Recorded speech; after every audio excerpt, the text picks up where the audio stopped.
ಒಮ್ಮೆ ಕಲ್ಪಿಸ್ಕೊಳ್ಳಿ, ಯಾರಾದ್ರೂ ತಮ್ಮ ಭವಿಷ್ಯನ ಊದ್ತಾ ಇದ್ದಾರೆ ಅಂತ ಇಟ್ಕೊಳ್ಳೋಣ. ಸರಿ. ಅದರಲ್ಲಿ ಕೇವಲ ಮುಂದಿನ ವಾರದ ಆರ್ಥಿಕ ಸ್ಥಿತಿಯ ಬಗ್ಗೆ ಮಾತ್ರ ಮಾಹಿತಿ ಇಲ್ಲ. ಓಕೆ.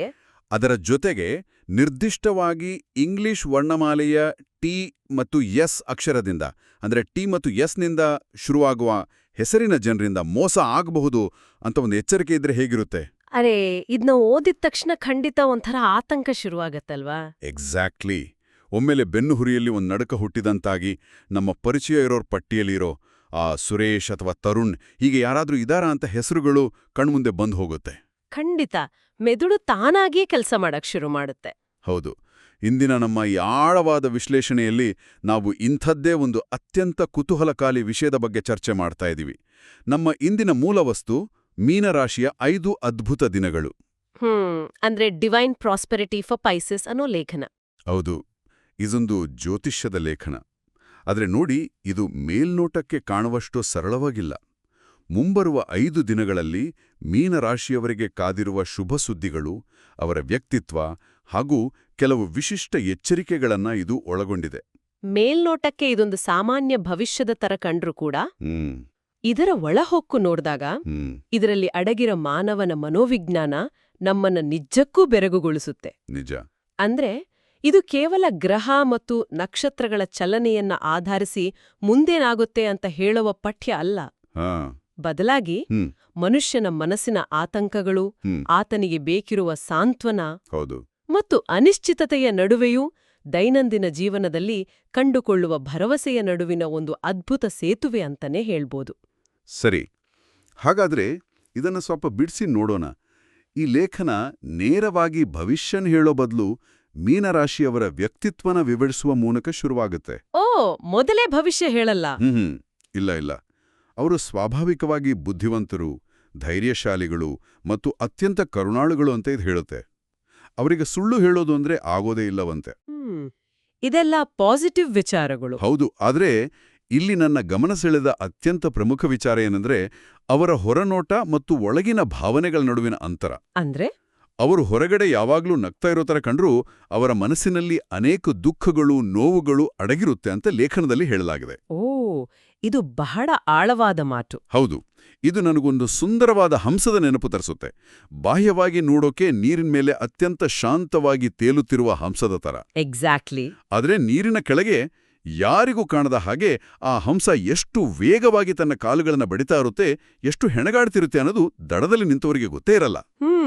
ಅದ್ಭುತವಾದ ಹೋಲಿಕೆ ಇದು. ಜ್ಯೋತಿಷ್ಯದ ಪಠ್ಯವೊಂದು ವ್ಯಕ್ತಿಯ ಈ ಒಳಹೊರಗಿನ ದ್ವಂದ್ವವನ್ನ ಇಷ್ಟು ಆಳವಾಗಿ ಯಾಕೆ ಪ್ರಸ್ತಾಪ ಮಾಡುತ್ತೆ ಅಂತ ನನಗನಿಸ್ತು. ಇಲ್ಲಿ ನಿಜಕ್ಕೂ ಕುತೂಹಲಕಾರಿಯಾದ ಅಂಶ ಏನಂದ್ರೆ, ಇದೇ ಈ ಲೇಖನದ ಅತ್ಯಂತ ಶಕ್ತಿಶಾಲಿ ತಂತ್ರ. ಮನಃಶಾಸ್ತ್ರದಲ್ಲಿ ನಾವು ಇದನ್ನ ವ್ಯಾಲಿಡೇಷನ್ ಅಥವಾ ಮಾನ್ಯತೆ ಅಂತ ಕರಿತೀವಿ. ವ್ಯಾಲಿಡೇಷನ್. ಹೌದು. ಪ್ರತಿಯೊಬ್ಬ ಮನುಷ್ಯನಿಗೂ ತನ್ನ ಕಷ್ಟಗಳನ್ನ ಯಾರಾದ್ರೂ ಅರ್ಥ ಮಾಡ್ಕೊಳ್ಬೇಕು, ತಾನು ಅನುಭವಿಸ್ತಾ ಇರೋ ಒಂಟಿತನಕ್ಕೆ ಒಂದು ಮಾನ್ಯತೆ ಸಿಗ್ಬೇಕು ಅನ್ನೋ ಆಳವಾದ ಹಂಬಲ ಇರುತ್ತೆ. ಈ ಲೇಖನ ಓದುಗನಿಗೆ ನನಗೆ ನಿನ್ನ ಕಷ್ಟಗಳು ಅರ್ಥ ಆಗ್ತಾ ಇದೆ, ನೀನು ಪಟ್ಟಿರೋ ಪಾಡು ನಂಗೆ ತಿಳಿದಿದೆ ಅಂತ ಹೇಳುವ ಮೂಲಕ ಆತನ ವಿಶ್ವಾಸವನ್ನ ಗೆಲ್ಲುತ್ತೆ. ಹೌದು. ಅಲ್ಲಿ ಒಂದು ವಾಕ್ಯ ಇದೆ, ನಿಮ್ಮ ಮನಸ್ಸು ಕನ್ನಡಿಯಂತೆ ಶುದ್ಧವಾಗಿದೆ, ಒಮ್ಮೆ ಅದಕ್ಕೆ ನೋವಾದರೆ ಗುಣವಾಗುವುದಿಲ್ಲ, ಮೋಸ ಮಾಡಿದವರನ್ನ ನೀವು ಮತ್ತೆ ನಂಬುವುದಿಲ್ಲ ಅಂತ. ನೋಡಿ, ಈ ಮಾತುಗಳು ಓದುಗನ ಭಾವನಾತ್ಮಕ ಗಾಯಗಳಿಗೆ ಮುಲಾಮು ಹಚ್ಚಿದಾಗೆ ಕೆಲಸ ಮಾಡುತ್ತೆ. ನಾನೊಬ್ನೇ ಕಷ್ಟಪಡ್ತಾ ಇಲ್ಲ, ಯಾರಿಗೋ ನನ್ನ ಮನಸ್ಸಿನ ಮಾತು ಅರ್ಥ ಆಗ್ತಿದೆ ಅನ್ನೋ ಫೀಲಿಂಗ್ ಕೊಡುತ್ತೆ. ಅಂದ್ರೆ ಮೊದಲು ಓದುಗನ ನೋವನ್ನ ಒಪ್ಕೊಂಡು ಆತನಿಗೆ ತನ್ನ ಬಗ್ಗೆ ಒಂದು ರೀತಿಯ ಸಹಾನುಭೂತಿ ಹುಟ್ಟುವಾಗೆ ಮಾಡೋದು.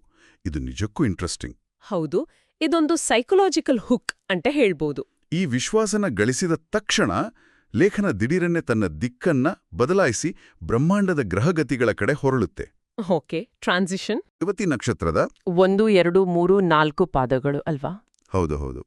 ಹೀಗೆ ಒಟ್ಟು 9 ಪಾದಗಳಲ್ಲಿ ಜನಿಸಿದವರು ವಿಶೇಷವಾಗಿ ಈ 5 ದಿನಗಳಲ್ಲಿ ದೇವರ ಆಶೀರ್ವಾದಕ್ಕೆ ಪಾತ್ರರಾಗಿದ್ದಾರೆ ಅಂತ ಹೇಳುತ್ತೆ. ಓಕೆ. ಆದ್ರೆ ಇಲ್ಲಿ ನಂದೊಂದು ಪ್ರಶ್ನೆ ಇದೆ. ಸರಿ. ಸಾಮಾನ್ಯ ಜನರಿಗೆ ಈ ಪಾದ ಎಂದರೇನು ಅಂತಾನೆ ಗೊತ್ತಿರಲ್ಲ ಅಲ್ವಾ? ಹೌದು. ಹೀಗಿರುವಾಗ ಇಷ್ಟೊಂದು ತಾಂತ್ರಿಕ ವಿವರಣೆಗಳ ಅವಶ್ಯಕತೆ ಏನಿದೆ? ಆ ತಾಂತ್ರಿಕತೆಯೇ ಇಲ್ಲಿನ ಮುಖ್ಯ ಅಸ್ತ್ರ ಅಂತ ಹೇಳಬಹುದು. ಅಂದ್ರೆ ಜ್ಯೋತಿಷ್ಯದಲ್ಲಿ ಒಂದು ನಕ್ಷತ್ರನ 4 ಸಮಾನ ಭಾಗಗಳಾಗಿ ವಿಂಗಡಿಸ್ತಾರೆ. ಆ ಪ್ರತಿಯೊಂದು ಭಾಗವನ್ನು ಪಾದ ಅಂತ ಕರೀತಾರೆ. ಓಕೆ. ಕೇವಲ ಮೀನರಾಶಿಯರಿಗೆ ಒಳ್ಳೆಯದಾಗತ್ತೆ ಅಂತ ಹೇಳೋದಕ್ಕೂ ಮತ್ತು ಹೀಗೆ ನಕ್ಷತ್ರಗಳ ಪಾದಗಳನ್ನ ಎಣಿಸಿ ಹೇಳೋದಕ್ಕೂ ದೊಡ್ಡ ವ್ಯತ್ಯಾಸ ಇದೆ. ಹೌದು, ಕೇಳೋಕೆ ಬಹಳ ಪ್ರೊಫೆಷನಲ್ ಅನ್ಸುತ್ತೆ. ಎಕ್ಸಾಕ್ಟ್ಲಿ. ಮನುಷ್ಯನ ಮೆದುಳು ಯಾವಾಗಲೂ ನಿಖರತೆಯನ್ನ ಅಂದ್ರೆ ಹೈಪರ್ ಸ್ಪೆಸಿಫಿಸಿಟಿಯನ್ನ ಅಧಿಕೃತತೆಯ ಸಂಕೇತ ಅಂತ ನಂಬುತ್ತೆ. ಓದುಗನಿಗೆ ಈ ಗಣಿತದ ಸೂತ್ರಗಳು ಅರ್ಥ ಆಗ್ದಿದ್ರೂ ಪರವಾಗಿಲ್ಲ, ಇದು ಕೇವಲ ಗಾಳಿಯಲ್ಲಿ ಗುಂಡು ಹಾರಿಸ್ತಾ ಇಲ್ಲ. ಇದ್ರ ಹಿಂದೆ ಯಾವುದೋ ಒಂದು ಲೆಕ್ಕಾಚಾರ ಇದೆ ಅಂತ. ಹೌದು, ಇದು ಪ್ರತ್ಯೇಕವಾಗಿ ನನಗಾಗಿಯೇ ಬರೆಯಲ್ಪಟ್ಟಿದೆ ಅನ್ನೋ ಭಾವನೆ ಓದುಗನಲ್ಲಿ ಮೂಡುತ್ತೆ. ಅರ್ಥ ಆಯ್ತು. ಆ ನಿಖರತೆಯಿಂದಾಗಿಯೇ ಓದುಗ ಮುಂದಿನ ಭವಿಷ್ಯನ ಸಂಪೂರ್ಣವಾಗಿ ನಂಬೋಕೆ ಶುರು ಮಾಡ್ತಾನೆ. ಖಂಡಿತ. ಇಲ್ಲಿ ವಿಷಯ ನಿಜಕ್ಕೂ ಅತ್ಯಂತ ಆಸಕ್ತಿದಾಯಕ ಆಗುತ್ತೆ. ಲೇಖನವು ಮುಂಬರುವ 5 ದಿನಗಳಲ್ಲಿ ಸ್ಥಗಿತಗೊಂಡ ಕೆಲಸಗಳು ಪುನರಾರಂಭ ಆಗುತ್ತೆ, ಸಾಲದ ಭಾರದಿಂದ ಪರಿಹಾರ ಸಿಗುತ್ತೆ. ಓಕೆ, ಅಂದ್ರೆ ಫೈನಾನ್ಷಿಯಲ್ ರಿಲೀಫ್. ಹೌದು, ಕುಟುಂಬದಲ್ಲಿ ಶಾಂತಿ ನೆಲೆಸುತ್ತೆ, ವಿದ್ಯಾರ್ಥಿಗಳಿಗೆ ಯಶಸ್ಸು, ಉದ್ಯಮಿಗಳಿಗೆ ಲಾಭ ಮತ್ತು ಉದ್ಯೋಗಿಗಳಿಗೆ ಸಂಬಳ ಹೆಚ್ಚಳ ಅಥವಾ ಬಡ್ತಿ ಸಿಗುತ್ತೆ ಅಂತ ವಿಷಯಗಳನ್ನ ಪಟ್ಟಿ ಮಾಡುತ್ತೆ. ಅಂದ್ರೆ ಜೀವನದ ಎಲ್ಲಾ ಆಯಾಮಗಳನ್ನೂ ಇದು ಕವರ್ ಮಾಡ್ತಾ ಇದೆ. ಹೌದು, ಆದರೆ ಈ ಭೌತಿಕ ಲಾಭಗಳ ಪಟ್ಟಿಯ ನಡುವೆ ಒಂದು ವಾಕ್ಯ ಮಾತ್ರ ಬಹಳ ವಿಶಿಷ್ಟವಾಗಿದೆ. ಯಾವುದದು? ಆರೋಗ್ಯ ಸುಧಾರಿಸಿ ದೇಹ ಹಗುರವಾದಂತೆ ಭಾಸವಾಗುತ್ತೆ ಅಂತ ಹೇಳಲಾಗಿದೆ. ಓ, ಕೇವಲ ಆರ್ಥಿಕ ಅಥವಾ ವೃತ್ತಿಪರ ಲಾಭ ಮಾತ್ರ ಅಲ್ಲದೆ ಈ ದೇಹ ಹಗುರವಾಗುತ್ತೆ ಅನ್ನೋ ಭೌತಿಕ ನಿರಾಳತೆಯ ಅಂದ್ರೆ ಫಿಸಿಕಲ್ ರಿಲೀಫ್ ವಿವರಣೆನ ಇಲ್ಲಿ ತಂದಿರೋದು ಯಾಕೆ? ನೋಡಿ, ಯಾಕೆಂದ್ರೆ ಮನುಷ್ಯನ ಮನಸ್ಸು ಮತ್ತು ದೇಹ ಬೇರೆ ಬೇರೆ ಅಲ್ಲ, ಅವೆರಡು ಒಂದಕ್ಕೊಂದು ಆಳವಾಗಿ ಬೆಸೆದುಕೊಂಡಿವೆ. ಹೌದು, ಖಂಡಿತ. ಸಾಲದ ಹೊರೆ, ಕೌಟುಂಬಿಕ ಕಲಹ, ಕೆಲಸದ ಜಾಗದ ಒತ್ತಡ ಇವೆಲ್ಲವೂ ಕೇವಲ ಮಾನಸಿಕ ಸಮಸ್ಯೆಗಳಲ್ಲ. ಈ ಒತ್ತಡಗಳು ನಮ್ಮ ದೇಹದಲ್ಲಿ ಕಾರ್ಟಿಸಾಲ್ನಂತಹ ಸ್ಟ್ರೆಸ್ ಹಾರ್ಮೋನ್ಗಳನ್ನ ಬಿಡುಗಡೆ ಮಾಡುತ್ತೆ. ಓಕೆ.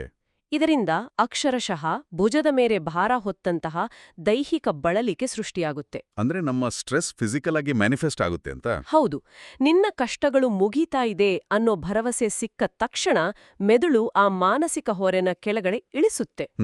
ಆಗ ಸ್ನಾಯುಗಳು ಸಡಿಲಗೊಂಡು ಅಕ್ಷರಶಃ ದೇಹ ಹಗುರವಾದಂತೆ ಭಾಸವಾಗುತ್ತೆ. ಇದನ್ನ ಸೈಕೋಸೊಮ್ಯಾಟಿಕ್ ರಿಲೀಫ್ ಅಂತೀವಿ. ಆ ದೈಹಿಕ ಅನುಭವವನ್ನ ಮುಂಚಿತವಾಗಿಯೇ ಹೇಳುವ ಮೂಲಕ ಲೇಖನ ಒಂದು ಅದ್ಭುತವಾದ ಭರವಸೆಯ ಚಿಕಿತ್ಸೆನ ನೀಡ್ತಾ ಇದೆ. ಆದ್ರೆ ಒಂದು ನಿಮಿಷ, ಇಲ್ಲಿ ನನಗೆ ಸ್ವಲ್ಪ ಗೊಂದಲ ಇದೆ. ಮನಸ್ಸಿನ ಹೊರೆ ಕಡಿಮೆಯಾಗಿ ದೇಹ ಹಗುರಾಗತ್ತೆ ಅನ್ನೋದು ವೈಜ್ಞಾನಿಕವಾಗಿ ಒಪ್ಪಬಹುದಾದ ವಿಚಾರ. ಆದ್ರೆ ಇದಾದ ನಂತರ ಲೇಖನ ಸಂಪೂರ್ಣವಾಗಿ ಬೇರೊಂದು ಲೋಕಕ್ಕೆ ಜಾರುತ್ತೆ. ಅಂದ್ರೆ ಪರಿಹಾರಗಳ ಕಡೆಗೆ. ಹೌದು. ಅದೃಷ್ಟನ ಒಲಿಸ್ಕೊಳ್ಳಕ್ಕೆ ಕೆಲವೊಂದು ನಿರ್ದಿಷ್ಟ ಕಾರ್ಯಗಳನ್ನ ಮಾಡಬೇಕು ಅಂತ ಸೂಚಿಸುತ್ತೆ. ಮನೆಯಲ್ಲಿ ಕುಲದೇವತೆ ಇರ್ತಾಳೆ ಅಂತ ಭಾವಿಸಿ ಮನೆಯನ್ನ ಸ್ವಚ್ಛವಾಗಿಡಬೇಕಂತೆ. ಓಕೆ.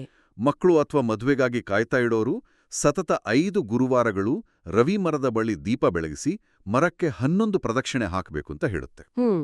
ಅಲ್ಲದೆ ಪ್ರಾಣಿಗಳಿಗೆ ಆಹಾರ ನೀಡಬೇಕು ಅನ್ನೋ ನಿಯಮ ಕೂಡ ಇದೆ. ಇದನ್ನ ಒಪ್ಪೋದು ಕಷ್ಟ ಅನ್ಸಲ್ವಾ? ಯಾಕೆ? ಅಂದ್ರೆ ಮರಕ್ಕೆ 11 ಸುತ್ತು ಬರೋದ್ರಿಂದ ಬ್ಯಾಂಕಿನ ಸಾಲ ಹೇಗೆ ತೀರುತ್ತೆ? ಇದೊಂದು ಶುದ್ಧ ಮೂಢನಂಬಿಕೆ ಅಲ್ವಾ?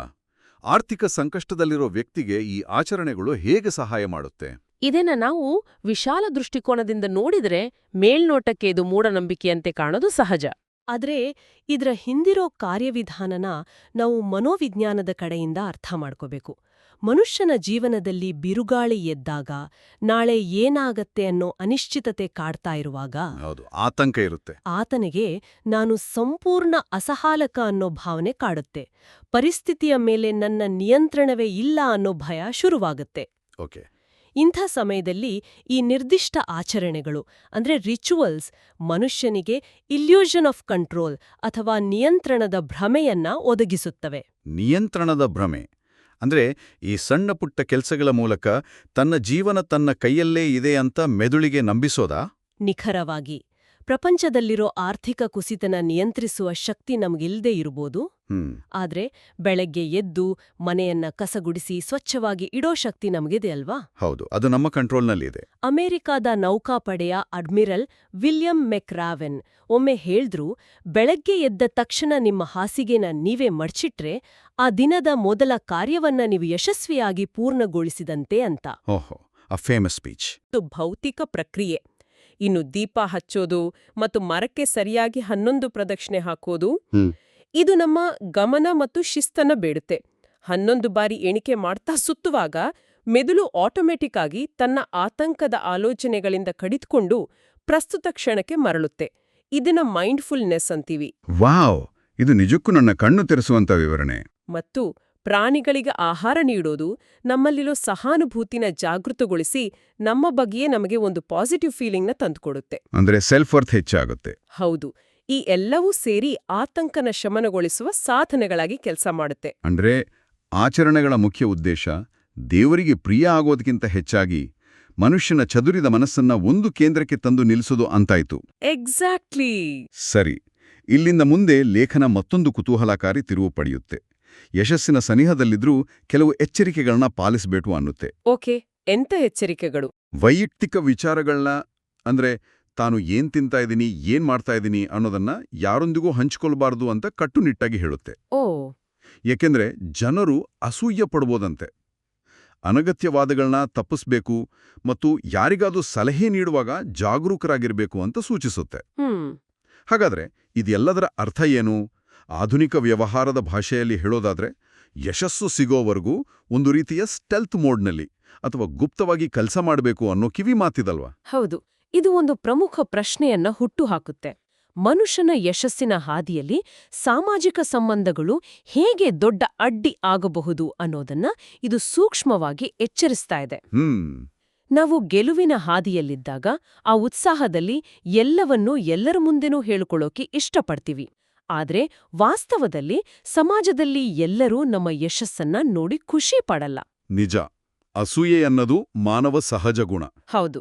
ನಮ್ಮ ಯೋಜನೆಗಳ ಬಗ್ಗೆ ಮೊದಲೇ ಡಂಗುರ ಸಾರಿದರೆ ಅದು ಬೇರೆಯವರ ಟೀಕೆಗಳಿಗೆ ಅಥವಾ ನಕಾರಾತ್ಮಕ ಶಕ್ತಿಗೆ ಗುರಿಯಾಗುವ ಸಾಧ್ಯತೆ ಇರುತ್ತೆ. ಓಕೆ. ಸಲಹೆ ನೀಡುವಾಗ ಜಾಗರೂಕರಾಗಿರಬೇಕು ಅನ್ನೋದು ಕೂಡ ಅಷ್ಟೇ ಪ್ರಾಕ್ಟಿಕಲ್ ಆದ ಮಾತು. ಒಳ್ಳೆಯ ಉದ್ದೇಶದಿಂದ ಹೇಳಿದ ಮಾತು ಕೂಡ ಕೇಳುವವರ ಈಗೋ ಹರ್ಕ್ ಮಾಡಬಹುದು ಅಥವಾ ತಪ್ಪಾಗಿ ಅರ್ಥೈಸಲ್ಪಡಬಹುದು ಅಲ್ವಾ? ಖಂಡಿತ. ಇದು ಮನುಷ್ಯನನ್ನ ಸಮಾಜದೊಂದಿಗೆ ಬೆರೆಯುವಾಗ ಹೆಚ್ಚು ವಿವೇಕದಿಂದ ವರ್ತಿಸೋಕೆ ಕಲಿಸುವ ಎಚ್ಚರಿಕೆ. ಆದ್ರೆ ಈ ಎಚ್ಚರಿಕೆಗಳ ಪಟ್ಟಿಯಲ್ಲಿ ನನ್ನನ್ನ ಅಕ್ಷರಶಃ ದಂಗುಬಡಿಸಿದ ವಿಷಯ ಅಂದ್ರೆ ಆ ನಿರ್ದಿಷ್ಟ ಅಕ್ಷರಗಳ ಉಲ್ಲೇಖ. ಟಿ ಮತ್ತು ಎಸ್ ಅಕ್ಷರಗಳ ಬಗ್ಗೆನಾ? ಹೌದು. ಈ ಯಶಸ್ಸಿನ ದಾರಿಯಲ್ಲಿ ವಿಶೇಷವಾಗಿ ಇಂಗ್ಲಿಷ್ ವರ್ಣಮಾಲೆಯ ಟಿ ಮತ್ತು ಎಸ್ ಅಕ್ಷರಗಳಿಂದ ಪ್ರಾರಂಭವಾಗುವ ಹೆಸರಿರುವವರಿಂದ ಅಡೆತಡೆಗಳು ಉಂಟಾಗಬಹುದು ಅಂತ ಲೇಖನ ಹೇಳುತ್ತೆ. ನಾನಿದನ್ನ ಓದಿದ ತಕ್ಷಣ ಆಟೋಮ್ಯಾಟಿಕ್ ಆಗಿ ನನ್ನ ಮೆದುಳು ಕೆಲಸ ಮಾಡೋಕೆ ಶುರು ಮಾಡ್ತು. ಹೌದು, ಯಾರ್ಯಾರಿದ್ದಾರೆ ಅಂತಲ್ವಾ? ಹೌದು. ನನ್ನ ಲೈಫ್ನಲ್ಲಿರೋ ಎಸ್ ನಿಂದ ಶುರುವಾಗೋ ಸ್ಮಿತಾ, ಸುನೀಲ್, ಟಿ ನಿಂದ ಶುರುವಾಗೋ ತರುಣ್, ಹೀಗೆ ಎಲ್ಲರ ಮುಖಗಳು ಕಣ್ಣು ಮುಂದೆ ಬಂದ್ಹೋಯ್ತು. ಇಂಥದ್ದೊಂದು ನಿರ್ದಿಷ್ಟ ಎಚ್ಚರಿಕೆಯ ಹಿಂದಿನ ಉದ್ದೇಶ ಏನಿರಬಹುದು? ಇದು ಮನೋವಿಜ್ಞಾನದ ಅತ್ಯಂತ ಪ್ರಬಲವಾದ ತಂತ್ರ. ಇದನ್ನ ನಾವು ಫ್ರೀಕ್ವೆನ್ಸಿ ಇಲ್ಯೂಷನ್ ಅಥವಾ ಬ್ಯಾಡರ್ ಮೈನ್ಹಾಫ್ ಫಿನಾಮಿನನ್ ಅಂತ ಕರಿತೀವಿ. ಬ್ಯಾಡರ್ ಮೈನ್ಹಾಫ್ ಫಿನಾಮಿನನ್. ಹೌದು. ಒಂದು ಸರಳ ಉದಾಹರಣೆ ಕೊಡ್ತೀನಿ. ಯಾರಾದ್ರೂ ಒಂದು ಹೊಸ ಕೆಂಪು ಬಣ್ಣದ ಕಾರನ್ನ ಖರೀದಿಸ್ತಾರೆ ಅಂದ್ಕೊಳ್ಳಿ. ಓಕೆ. ಆ ದಿನದವರೆಗೂ ರಸ್ತೆಯಲ್ಲಿ ಎಷ್ಟು ಕೆಂಪು ಕಾರುಗಳಿವೆ ಅಂತ ಅವರು ಗಮನಿಸಿಯೇ ಇರಲ್ಲ. ನಿಜ. ಆದ್ರೆ ಕಾರು ಖರೀದಿಸಿದ ಮರುದಿನದಿಂದಲೇ ರಸ್ತೆಯಲ್ಲಿ ಹೋದ ಕಡೆಯಲ್ಲೆಲ್ಲ ಬರೀ ಕೆಂಪು ಕಾರುಗಳೇ ಕಣ್ಣಿಗೆ ಬೀಳೋಕ್ ಶುರುವಾಗತ್ತೆ. ಅಂದ್ರೆ ಕೆಂಪು ಕಾರುಗಳ ಸಂಖ್ಯೆ ರಾತ್ರೋರಾತ್ರಿ ಹೆಚ್ಚಾಯ್ತಾ? ಇಲ್ಲ, ಖಂಡಿತ ಇಲ್ಲ. ಅಲ್ವಾ? ನಮ್ಮ ಮೆದುಳು ಆ ನಿರ್ದಿಷ್ಟ ವಸ್ತುವಿನ ಕಡೆಗೆ ಹೆಚ್ಚು ಗಮನ ಹರಿಸೋಕೆ, ಅಂದ್ರೆ ಹೈಪರ್ ವಿಜಿಲೆಂಟ್ ಆಗೋಕೆ ಶುರು ಮಾಡಿದೆ ಅಷ್ಟೇ. ಓ, ಅಂದ್ರೆ ಲೇಖನ ಟಿ ಮತ್ತು ಎಸ್ ಅಂತ ಹೇಳಿದಾಗ ನಾವು ಆ ಅಕ್ಷರದ ಹೆಸರಿನವರನ್ನು ಹುಡುಕಿ ಅವರ ಪ್ರತಿಯೊಂದು ನಡೆಯನ್ನು ಅನುಮಾನದಿಂದ ನೋಡಕ್ ಶುರು ಮಾಡ್ತೀವಾ? ನಿಖರವಾಗಿ. ಈ ಲೇಖನ ಓದುಗನಲ್ಲಿ ಒಂದು ಕೃತಕವಾದ ಜಾಗರೂಕತೆಯನ್ನ ಸೃಷ್ಟಿಸ್ತಾ ಇದೆ. ಕೆಟ್ಟ ಜನರು ಅಂತ ಸಾಮಾನ್ಯವಾಗಿ ಹೇಳಿದ್ರೆ ಯಾರೂ ತಲೆ ಕೆಡಿಸ್ಕೊಳ್ತಾ ಇರ್ಲಿಲ್ಲ. ಹೌದು, ಅದು ತುಂಬಾ ಬೇಗ ಆಯ್ತು. ಆದ್ರೆ ಟಿ ಮತ್ತು ಎಸ್ ಅಂದ ತಕ್ಷಣ ಓದುಗನ ಮೆದುಳು ತನ್ನ ಸುತ್ತಲಿರುವವರಲ್ಲಿ ಶತ್ರುಗಳನ್ನ ಹುಡುಕೋಕೆ ಸ್ಟಾರ್ಟ್ ಮಾಡುತ್ತೆ. ಇದು ವ್ಯಕ್ತಿಯನ್ನ ಸದಾ ಎಚ್ಚರದಿಂದಿರುವಂತೆ ಮಾಡುತ್ತೆ. ವಾವ್, ಇದು ಎಂಥ ಟ್ರಿಕ್ ಅಲ್ವಾ? ಹೌದು. ಜೊತೆಗೆ ತಾನು ನೀಡ್ತಾ ಇರೋ ಭವಿಷ್ಯ ಮತ್ತು ಎಚ್ಚರಿಕೆಗಳು ಎಷ್ಟು ನಿಖರವಾಗಿದೆ ಅಂತ ಸಾಬೀತುಪಡಿಸೋಕೆ ಲೇಖನ ಬಳಸ್ತಾ ಇರೋ ಬುದ್ಧಿವಂತಿಕೆಯ ತಂತ್ರವಿದು. ಕೇವಲ ಅಕ್ಷರಗಳಷ್ಟೇ ಅಲ್ಲ, ಲೇಖನ ಇನ್ನಷ್ಟು ನಿರ್ದಿಷ್ಟ ನಿಯಮಗಳನ್ನ ಹಾಕುತ್ತೆ. ಮತ್ತೆ ಬೇರೆ ಏನ್ ನಿಯಮಗಳಿದೆ? ಹೊಸ ಕೆಲಸಗಳನ್ನ ಗುರುವಾರ ಅಥವಾ ಶನಿವಾರ ಪ್ರಾರಂಭ ಮಾಡುವುದು ಒಳ್ಳೆಯದು. ಆದರೆ ಆ ದಿನಗಳಲ್ಲಿ ಕಪ್ಪು ಬಟ್ಟೆ ಧರಿಸಬಾರದು ಅಂತ ಕಟ್ಟುನಿಟ್ಟಾಗಿ ಹೇಳುತ್ತೆ. Okay, colours and days. ಹೌದು. ಜೊತೆಗೆ ಅದೃಷ್ಟ ಬಣ್ಣಗಳಾಗಿ ಹಸಿರು, ಕೆಂಪು, ಹಳದಿ, ನೀಲಿ, ಬಿಳಿ ಮತ್ತು ಗುಲಾಬಿ ಬಣ್ಣನ ಸೂಚಿಸುತ್ತೆ. ಅದೃಷ್ಟ ಸಂಖ್ಯೆಗಳಾಗಿ 2, 5, 8 ಉಲ್ಲೇಖಿಸುತ್ತೆ. ಇವೆಲ್ಲವೂ ಕೂಡ ನೀವು ಆಗಲೇ ಹೇಳಿದ ಆ ನಿಯಂತ್ರಣದ ಭ್ರಮೆಯ ಮತ್ತೊಂದು ಮುಖವಾ? ಖಂಡಿತವಾಗಿಯೂ. ಬಣ್ಣಗಳು ಮತ್ತು ಸಂಖ್ಯೆಗಳು ನಮ್ಮ ದೈನಂದಿನ ನಿರ್ಧಾರಗಳಲ್ಲಿ ಸಣ್ಣಪುಟ್ಟ ಪಾತ್ರಗಳನ್ನ ವಹಿಸ್ತವೆ. ಸ್ಥಿತಿಯ ಮೇಲೆ ನೇರ ಪ್ರಭಾವ ಬೀರುತ್ತೆ. ಹೌದು. ಕಪ್ಪು ಬಣ್ಣನ ಸಾಮಾನ್ಯವಾಗಿ ಶೋಕ, ನಿರಾಸಕ್ತಿ ಅಥವಾ ಅಂಧಕಾರದ ಸಂಕೇತವಾಗಿ ನೋಡ್ಲಾಗುತ್ತೆ. ಅದನ್ನ ನಿರಾಕರಿಸಿ ಪ್ರಕಾಶಮಾನವಾದ ಬಣ್ಣಗಳನ್ನ ಸೂಚಿಸೋದು ವ್ಯಕ್ತಿಯಲ್ಲಿ ಧನಾತ್ಮಕ ಶಕ್ತಿಯನ್ನ ಅಂದ್ರೆ ಪಾಸಿಟಿವ್ ಎನರ್ಜಿನ ತುಂಬುವ ಉದ್ದೇಶ ಹೊಂದಿದೆ. ಓಕೆ, ಅರ್ಥ ಆಯ್ತು. ಯಾವ ದಿನ ಯಾವ ಬಟ್ಟೆ ಹಾಕ್ಬೇಕು, ಯಾವ ಸಂಖ್ಯೆನ ಆರಿಸ್ಬೇಕು ಅನ್ನೋ ಸಣ್ಣ ನಿರ್ಧಾರಗಳನ್ನ ನಿಯಂತ್ರಿಸುವ ಮೂಲಕ ಬೃಹತ್ ಅನಿಶ್ಚಿತತೆಗಳ ನಡುವೆ ಮನುಷ್ಯನಿಗೆ ಒಂದು ಭೌತಿಕ ಮತ್ತು ಮಾನಸಿಕ ಆಂಕರ್ ಅಂದ್ರೆ ಆಸರೆಯನ್ನು ಒದಗಿಸುವ ಪ್ರಯತ್ನ ಇದು. ಇವೆಲ್ಲವೂ ಸೇರಿ ಒಂದು ಸಂಪೂರ್ಣ ಸರ್ವೈವಲ್ ಕಿಟ್ನ ಹಾಗೆ ಕೆಲಸ ಮಾಡುತ್ತೆ. ಒಟ್ಟಾರೆಯಾಗಿ ನೋಡಿದ್ರೆ ಈ ಲೇಖನ ಕೇವಲ ನಕ್ಷತ್ರಗಳ ಬಗ್ಗೆ ಮಾತಾಡುವ ಜ್ಯೋತಿಷ್ಯದ ಪಠ್ಯವಾಗಿ ಉಳಿದಿಲ್ಲ. ಖಂಡಿತ ಇಲ್ಲ. ಮೊದಲು ಮೀನರಾಶಿಯವರ ಕಷ್ಟಗಳನ್ನ ಅರ್ಥ ಮಾಡಿಕೊಂಡು ಒಂದು ಆಳವಾದ ಸಹಾನುಭೂತಿನ ತೋರುತ್ತೆ. ಅನಂತರ ಗುರುವಿನ ಕೃಪೆ ಮತ್ತು ನಕ್ಷತ್ರ ಪಾದಗಳ ಗಣಿತದ ಮೂಲಕ ಒಂದು ಅಧಿಕೃತತೆಯನ್ನು ಸೃಷ್ಟಿಸುತ್ತೆ. ಹೌದು. ಮುಂಬರುವ ದಿನಗಳಲ್ಲಿ ಆರ್ಥಿಕ ಮತ್ತು ಕೌಟುಂಬಿಕ ಲಾಭಗಳ ಜೊತೆಗೆ ದೇಹದ ಭಾರ ಇಳಿಯುವ ದೈಹಿಕ ನಿರಾಳತೆಯ ಭರವಸೆಯನ್ನು ನೀಡುತ್ತೆ. ಎಕ್ಸಾಕ್ಟ್ಲಿ. ಅದಾದ ಮೇಲೆ ಆತಂಕನ ದೂರ ಮಾಡಕ್ಕೆ ರವಿಮರಕ್ಕೆ ಪ್ರದಕ್ಷಿಣೆ ಹಾಕೋದು, ಪ್ರಾಣಿಗಳಿಗೆ ಆಹಾರ ನೀಡುವಂತಹ ಆಚರಣೆಗಳನ್ನು ಸೂಚಿಸುತ್ತೆ. ಮತ್ತು ಕೊನೆಯದಾಗಿ ಸಮಾಜದಲ್ಲಿ ಹೇಗೆ ಗುಪ್ತವಾಗಿ ಕೆಲಸ ಮಾಡಬೇಕು, ಟಿ ಮತ್ತು ಎಸ್ ಅಕ್ಷರಗಳ ಬಗ್ಗೆ, ಬಣ್ಣಗಳ ಬಗ್ಗೆ ಇರಬೇಕಾದ ಜಾಗರೂಕತೆಯನ್ನು ವಿವರಿಸುತ್ತೆ. ಇದೊಂದು ಅದ್ಭುತವಾದ ಮಾನಸಿಕ ಚಿಕಿತ್ಸೆಯ ರೂಪಕ ಇದ್ದಾಗೆ ಭಾಸವಾಗ್ತಾ ಇದೆ. ಹೌದು. ಮನುಷ್ಯನಿಗೆ ತಾನು ಎಷ್ಟೇ ಕಷ್ಟದಲ್ಲಿದ್ರೂ ಮುಂದೆ ಒಳ್ಳೆಯ ದಿನಗಳಿದ್ದೇವೆ ಅನ್ನೋ ನಂಬಿಕೆ ಅತ್ಯಗತ್ಯ. ಆ ನಂಬಿಕೆನ ಹುಟ್ಟು ಹಾಕೋಕೆ ಮತ್ತು ಅದನ್ನ ಉಳಿಸ್ಕೊಳ್ಳೋಕೆ ಬೇಕಾದ ಶಿಸ್ತು, ಎಚ್ಚರಿಕೆ ಮತ್ತು ಸಕಾರಾತ್ಮಕತೆಯನ್ನ ಈ ಲೇಖನ ಅತ್ಯಂತ ನಾಜುಕಾಡಿ ಒದಗಿಸಿದೆ. ನಿಜ. ಇದು ಭವಿಷ್ಯನ ನುಡಿಯೋದಕ್ಕಿಂತ ಹೆಚ್ಚಾಗಿ ಪ್ರಸ್ತುತವನ್ನ ಹೇಗೆ ಧೈರ್ಯವಾಗಿ ಎದುರಿಸಬೇಕು ಅನ್ನೋದನ್ನ ಕಲಿಸ್ತಾ ಇದೆ. ಖಂಡಿತ. ಇವೆಲ್ಲವನ್ನು ಆಳವಾಗಿ ವಿಶ್ಲೇಷಿಸಿದ ನಂತರ ಕೊನೆಯದಾಗಿ ಒಂದು ಪ್ರಶ್ನೆ ನಮ್ಮೆಲ್ಲರ ಮನಸ್ಸಲ್ಲಿ ಉಳಿಯುತ್ತೆ. ಏನಾ ಪ್ರಶ್ನೆ? ಜ್ಯೋತಿಷ್ಯದ ಇಂತಹ ಲೇಖನಗಳ ನಿಜವಾದ ಶಕ್ತಿ ಗ್ರಹಗತಿಗಳನ್ನ ಆಧರಿಸಿ ಭವಿಷ್ಯವನ್ನ ನಿಖರವಾಗಿ ನುಡಿಯೋದರಲ್ಲಿದೆಯೋ, ಓಕೆ, ಅಥವಾ ಯಾರಾದ್ರೂ ತಮ್ಮ ಹಿಂದಿನ ಹೊಲೆಗಳನ್ನ, ಕಹಿಯಾದ ನೆನಪುಗಳನ್ನ ಮತ್ತು ನೋವುಗಳನ್ನ ಬಿಟ್ಟುಬಿಡಲು ತಮಗೆ ತಾವೇ ಒಂದು ಮಾನಸಿಕ ಅನುಮತಿ ಅಂದ್ರೆ ಸೈಕಲಾಜಿಕಲ್ ಪರ್ಮಿಷನ್ ನೀಡಿಕೊಳ್ಳಲು ಈ 5 ದಿನಗಳಂತಹ ಒಂದು ನೆಪಕ್ಕಾಗಿ ಕಾಯ್ತಾ ಇದ್ವಾ? ಇದು ಬಹಳ ಆಳವಾದ ಯೋಚನೆ. ಪ್ರಾಯಶಃ ನಮ್ಮೊಳಗಿನ ಆ ನೋವಿನ ಕನ್ನಡಿಯ ಬಿರುಕುಗಳನ್ನು ಮುಚ್ಚಿ ನಮ್ಮದೇ ಆದ ಅದ್ಭುತ ದಿನಗಳನ್ನು ಸೃಷ್ಟಿಸಿಕೊಳ್ಳುವ ಶಕ್ತಿ ಮೇಲಿರೋ ಆಕಾಶದಲ್ಲಿಲ್ಲ, ಆ ನಂಬಿಕೆಯಲ್ಲಿ ಮತ್ತು ನಮ್ಮ ಮುಂದಿನ ಹೆಜ್ಜೆಯಲ್ಲೇ ಅಡಗಿರಬಹುದು ಅಲ್ವಾ? ಇದು ನಿಜಕ್ಕೂ ನಮ್ಮೆಲ್ಲರನ್ನೂ ಆಳವಾದ ಆಲೋಚನೆಗೆ ದೂಡುತ್ತೆ.